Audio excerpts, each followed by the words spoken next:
Welcome back to Claire's Week 2 recap. But before I get started, I need to just clear something up here a little bit. So a couple people last week thought that I was giving away a spoiler, and I just want you to know there was absolutely no spoiler in there. I have no idea how this season plays out. All my predictions are strictly based off of the known fact, which I believe now is a known fact, that Clare doesn't finish her season and someone comes in to take her place. So what I saw on Instagram was just like a side-by-side picture of Clare and Dale. Not them together, just, you know what I mean? Like when they put those, whatever. So all my predictions were based off like, okay, well, she probably picks this guy or something happens with this guy. And the very first scene that we saw last week was this love at first sight crap. So then I'm like, okay, that's what it is. And I'm sure as you all have come to a conclusion now, Claire is obsessed with Dale. So that's all. No spoilers in there. I hate spoilers. I never want to know how the season ends up. I'm just going off of what we have been provided to the general public. So speaking of, Teresa left a comment a few days ago on my first video saying how she wonders if they refilmed Claire going back and saying that she just met her husband to kind of put some pieces together in their story. And I feel like that was a great point and definitely possible. And one last thing before we start. All you Bachelor meme pages on Instagram that are somehow coming up with the same thoughts as me, I see you. Maybe we just really have the same thought, but I don't think so. It's too specific. Okay, now for the recap. So we start with Claire talking about Dale. What's new? Guys are toasting champagne, looking for Claire in trees. And then Chris comes out just to talk and ask, how cool is it not to wear a mask? And during this conversation, everybody in that room is getting really sappy, just talking about Claire, talking about love. And I just think there's got to be a handful of guys in there that are like nodding along. Oh yeah, man, same feelings, yeah. But in reality, they're like, okay, we got to get this on film, and then once I'll finish this up, I'll go get a beer and go to the pool. However long you can last, you got a big, long party. And there are definitely some of those guys in that group, in my opinion. We get our first date card, and it's, of course, a group date. Dale is on this date. To start, I'm thinking like, what? You have an opportunity for a one-on-one with Dale where you can spend as much time alone as you want, and you put him on the group date? But Jason's not on the group date, so we might have Jason on the one-on-one. That was my thought. Talk about that later. Claire actually later on the episode tells Dale that she purposely put him on that group date because she just couldn't wait to see him. You can wait 1 day, 2 days tops. I'm starting to get some bad vibes here, like a little bit clingy, maybe a little bit obsessive, but maybe it really is love at first sight. So the date starts with like words of affirmation in some Romeo and Juliet tower thing. I thought it was very corny. We find out it's, well, maybe I wasn't paying attention, but it's a love language date. And this date to me just feels very, very Claire. She just seems like the cheesy type, but also they're probably running out of ideas. And also, this is probably Claire's tactic to get Dale to show her as much love as possible in as many ways as possible. Truthfully, Dale is probably just Claire's love language. Claire, what's your favorite love? Dale. Actually, yeah, it's the sixth of the 5 love languages. We get lots of super corny lines coming from these guys expressing just this, how lovely this journey is and what it was like meeting Claire. And then comes Dale. And for every word that's coming out of his mouth, Claire is looking, for lack of a better word, thirsty. She's doing like her mouth moves and fixing her hair. And when this part of the date is over, she says stuff like this is so foreign to me. Like nobody ever says nice things to you. Do they only say bad things to you? Is that something that these guys should be concerned about? Maybe she's just had bad men in her life, and props to her if she's finally feeling good validation that she needs. Then we get a quick clip of the guys hanging out at the pool, and Jason Foster does himself a belly flop. Like him even more now. But the love language guys come like running, sprinting into their rooms, which is interesting because everybody is on the same resort, which means the guys that are hanging out by the pool are in the same area as the guys that are on the date. I'm also kind of mad that they don't have those tight quarter living arrangements that they normally have in the mansion, because that can cause some tension. They're all like nicely spread out, 2 to her room. Apparently Hallmark guy is in his own room with 25 pairs of shoes. Who knows how many scarves. But anyway, these guys are running. Why are they running? I don't know. Maybe there was a time deadline. But they come back with these completely random gifts for Clare. So it's the gift-giving love language. Where did these gifts come from? There's no way that they just brought these, okay? They had to have known, hey, you guys, bring something extra special that you might want to share with Clare that's really meaningful to you. Otherwise, these would be things that, like, they're bringing with them because they're trying to survive homesickness, something they have to sleep with next to their pillow. They have a limited amount that they can bring in a suitcase. So it's like, no, I'm not giving up my special baseball or my favorite t-shirt or my amazing dog perfume, Dale. Who would bring dog perfume with them unless you are a dog?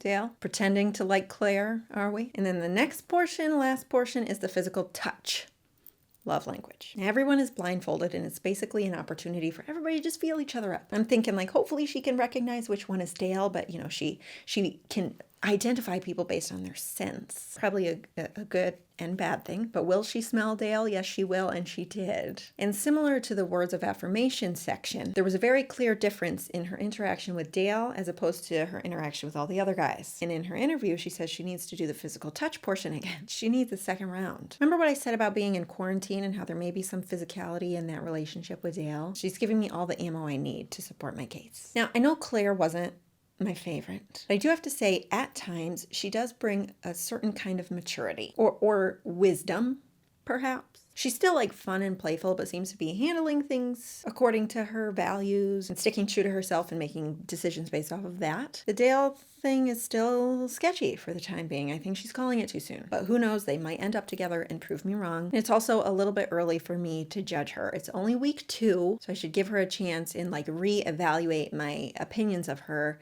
on her final week. So next week. So we move on to the dinner portion of the day, which is not the dinner portion. I always say dinner, but it's like they don't eat dinner. It's just cocktail portion. And Clare comes out in her pretty blue dress. It's such a nice color on her. I just love her dresses. And in her private interview, she says she's so excited for this group date because she can't wait to spend more time with Dale on a group date. And I think you're right, Teresa. I think there's potential of a lot of post-production filming to put the puzzle pieces all together for what is Clare's decision to run off with Dale. Unless she's just actually a little bit cuckoo, which is also possible. And here we have an extremely awkward situation where she greets everybody and nobody pulls her aside to talk. She's just kind of sitting there waiting. And I feel like there could be so many reasons as to why they didn't just like grab her. In her mind is going to, oh, they don't want to spend time with me. Maybe they're shy. Maybe they're expecting that you're going to say something else, or there's some event that's anything. And so her first talk is with Bennett, and she's like, I'm sorry, Bennett. I just, I am not present with you right now because over there, that group of guys, Dale, didn't pull me aside to talk. I need to go figure this out. I think she's taking it a little too far. I think she's being dramatic. We've been in COVID. Maybe people forgot how to be social. What I really think is she's watched this show too many times and sees people before the Bachelorette can even get out her sentence, she's whisked away to talk. And she didn't receive the same courtesy. And this whole thing is strike 1 for me for Clare, because I think she was being dramatic. I might have felt the same. I don't know. But that one guy did make a good point. Like, hey, we just didn't know if it was the right time to pull you aside. And she had nothing to say to that. But anyway, all these guys are like, oh, shoot. Yeah, you know what? Let's go talk. I'm ready to talk. Let's do it. And Claire's just like, she's not even saying anything, actually. She's just paused. And then Dale's like, okay, come on, let's go. And she's like, okay. And as they walk away, she like looks back at all the guys and gives them this dirty look. I'm walking away with my man, all you peasants. And then she thanks Dale for pulling her away because it shows that he cares. Well, what about the other guy? He literally said, I would love nothing more than to pull you aside and talk to you right now. Remember when I complimented her maturity? I take it back. Meanwhile, we get a one-on-one date card. And who's it for? It's Jason. This could not be any better. Jason gets the very first one-on-one with Clare. And not only that, he gets 50% of all the one-on-ones that Clare will have. Gotta say, my first impression of Jason is that he is not really here for Clare. Well, not really here for love. kind of here for the party time. That's how I felt about it. Previews showed I may be wrong. I figure later on that I am a little bit wrong, but we'll get to that. So we finish up this group date, and Claire has some emotional conversations, specifically with Zach C, and he seems to be opening her mind a little bit. She even says, potentially in post-production, I had my eyes set on Dale, but I'm realizing there are a lot of great guys on this date. And Boys to Men guy, which is Riley, the one that I said has too much swag for Claire, I still feel the same. He was laying it on real thick with the dancing and the words of affirmation. Swag is good. I just think it's too much for Claire. Okay, and then she does her closing talk where she admits to her fault of coming out as a ball of fire in the beginning of that cocktail party. And I'm slightly starting to feel her maturity again. So I want to partially take back the strike that I gave her. It's like a see-through strike. Still there, but not official. And then Riley gets the rose, not Dale. But Dale is a shoo-in, so she's apparently going for second best. And then the guy in the pink shirt, very quickly, I think it was Yosef. In his private interview, he's calling out Claire for being hot-headed and immature. Was it Yosef? I think so. He's clearly our drama starter, and we knew it night one. In his pre-screening, he did not pass the personality test, so the producers jumped on it. Anyone in their right mind would have sent him the F home last week, but she keeps him. They would have had nothing to work with if they didn't keep him. But now it's time for Jason's date, and the date card says, love will set us free, but in addition to that, there is a real card, and it's from Claire. There are some instructions for Jason to write a letter to his past self, and essentially be vulnerable. And this is a little bit of a trigger for Jason. He's very nervous about this whole concept, which tells me that in his interviews before he made it on the show, he probably slightly opened up about how he's got some demons in his past. And the producers was like, okay, we can work with this. Yeah, got to get this funny guy into a state of unrest ASAP.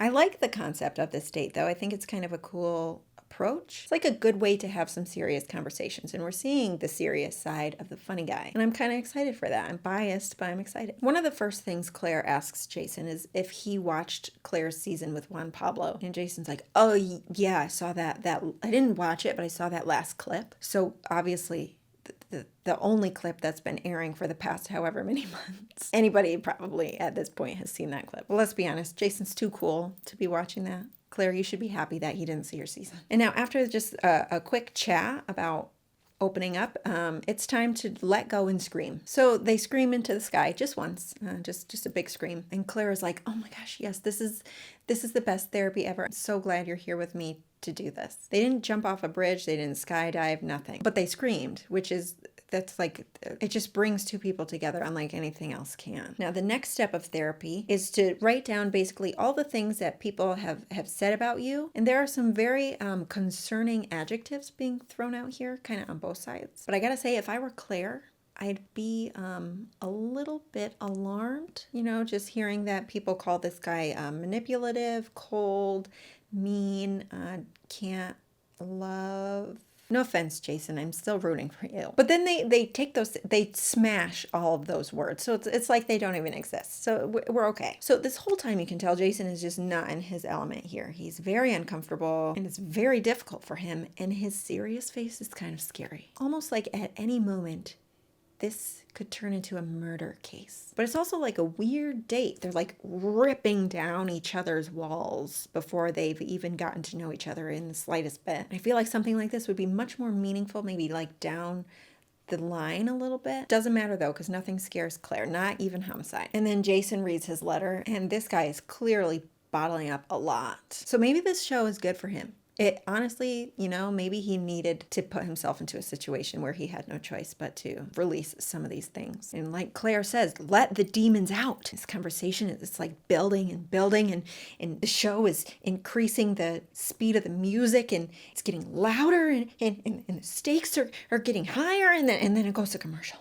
Also, where are they right now? If I were the guys, I'd be like trying to find where this date is, because it's gotta be somewhere that they can access. I was thinking during this date, if Claire decides, whoever she's on the date with, if she decides not to give him a rose, and he just listed all of these things that he's worried are traits that identify him, she would completely be like magnifying all of that. Oh yeah, thanks for sharing that with me. But I'm afraid they might be true. So I'm going to send you home. She had to know she wouldn't be able to send anybody home on this date unless they like told her they were gay. But Jason does get the rose, so it's okay. Something that I feel about Clare, she tells Jason he can 100% trust her. And I 100% believe that. I really feel like she is a woman of integrity, that she stands by her word. She just exudes that quality. And I can't ever see her betraying somebody or turning her back on somebody. It's a really good trait to have. So then we kind of find out what's going on a little bit with Jason. And he opens up about how his parents kind of have a rocky relationship and how that affected him and his brother. And we don't get a lot of details on this. He doesn't open up completely, or at least they don't share some of those details. But I felt really sad for him. You can tell that it runs really deep. And Clare, truthfully, she is the perfect person to talk to about this. But it's weird not seeing Jason smile and be happy. Eventually, he gets to that point shortly after. But they did have some chemistry there at the end. They were like laughing and talking. It's not going to work out. But he gets the rose and at least makes it another week. And we find out Jason actually does like Clare, or at least he says he does. So I was wrong in thinking that he didn't come here for a relationship. Or maybe he was pleasantly surprised. And then she burns her dumpy dress, so the dress that she wore when Juan Pablo dumped her, and Jason lets out a little Freudian slip and says it was ugly anyway. She's like, "Why was ugly? That was kind of cute." And he tries to backtrack, but we know how you felt about that dress. And then again in her interview, she lets us know that this date with Jason gets her excited about what's to come, aka with Dale. And then we get to our last date, which is the second group date, and it is dodgeball, with the real dodgeballs, not those floofy kind that you play with in gym class. I would know, I taught it. But I like a good date that displays some athleticism, and most of them were pretty good. And Clare even had a pretty good throw herself. She wasn't great at dodging, though. Now for the biannual cliche, whichever team wins gets to spend some extra time with Clare. Doesn't make sense when you're trying to find your future husband. Just doesn't make sense, but it's neither here nor there because Dale's not on this date. So the guys come out in their red and blue uniforms, and it's the blue balls versus red balls, I guess. But we all know those outfits are useless because if anybody saw a preview, this is not dodgeball, it is strip dodgeball. And I'm sad watching this here because where Clare is sitting would usually be Fred Willard. I was sad. I miss it. He was great. But anyway, so every time that they lose a round, they have to remove a piece of clothing. And first it was the shirt, then it was the shorts. And under their shorts are some very weird looking jock straps. And they had to have known when they put those things on that they were way too special to not be seen in some capacity during this date. But ultimately, the blue balls lose, figuratively and literally, and those guys are forced to go home half naked. And then we get to go to the cocktail portion of the date where she's in another beautiful dress. I've loved almost all of her outfits so far. And I feel like we have some good interactions in this portion. So she's hanging out with Easy, who's giving her a foot massage. And she says that it's Easy talking to Easy. I wonder if he's Easy in any other aspects of... And also the two of them have the same exact teeth. And now it's hard for me not to stare. Then Claire's talking to Chasen, and they're talking about their high school experience, and Claire says she was not asked to prom. I just have a really hard time believing that, unless the things that she told Jason are true. It's just a joke. And then Chasen goes into his private interview, and you can tell he's just not comfortable in front of the camera. He says, "I kissed her, and I had the goosebumps." It's cute, though. I appreciate a shy man. Then break the rules guy Blake comes and breaks the rules again. He was on blue balls, so he's not supposed to be here. But he wants to come and show Claire that he's got balls. Yes, exactly. They were thrown and hit you, and that's why you don't belong on this date. But he interrupts a conversation with one of the guys. He's wants to open a gym or something. Claire didn't seem interested in that anyway, so it could have been worse. But Blake now butts in and is talking to Claire, and the guys find out from gym opener guy that Blake has showed up. So they all gather and come out in a mass, like it's a scene from West Side Story, and they are ready to throw down. What's up, man? What's up? And they are all so tough until Claire's like, "Hey guys, can you just give me a minute?" And they're like, "Oh yeah. And they basically in unison, like a good gang does, all walk out together. It's like when Mufasa storms in and the hyenas remember where they belong on the food chain. And so essentially she thanks Blake for coming and then kicks him out and also denies his kiss. And then Blake is just like a sad mess of defeat and shamefully walks back to his room. And then we see Claire finally have a conversation with Brandon. This does not go well. I think it's possible that he just can't like get his words out right. But basically, he's like, well, I'm here because you're just so beautiful. That's it. I know nothing else about you. Can we not talk about this? They haven't even really had a conversation yet. This is pretty much the first one. Yet he tells her, there have been moments where I know you feel it too. I know you feel it too. And Claire's like, no, actually I don't. And then she sends him home. And I kind of felt bad because it's possible he's just like extremely socially awkward. I almost feel like he had like a list of lines memorized. Like, okay, man, if she says something you don't know what to say one of these things. You're just really beautiful. Can we talk about something else? I'm here to find love. Wait, no, I know you feel it too. Then friggin' Yosef is yapping again, calling out Claire for a date where bums are being shown. Just say you don't want to do it. No one's making you do it. I don't even think you did it, right? Wasn't he on the first group date? But anyway, so we get to our rose ceremony cocktail party, and someone tries to pull her away, like she demanded that the men do. And she says, no, I want to talk to Blake. Not even Dale. Blake. And I assumed that this conversation was going to be bad. Like, you really shouldn't have come and crashed my date. But instead, she gives him a rose there on the spot and applauds his actions. How do you deny a kiss and then say that you did everything right? Thank you, Blake. And then the way that Blake has to walk back into this room full of guys with a rose on his chest is basically like when you build a new house for the Sims and they're walking in it for the first time and studying it, like taking a look around, not paying attention to the fact that there are other people there. He didn't get any hate though, really, so that was good. Then she has a talk with Dale.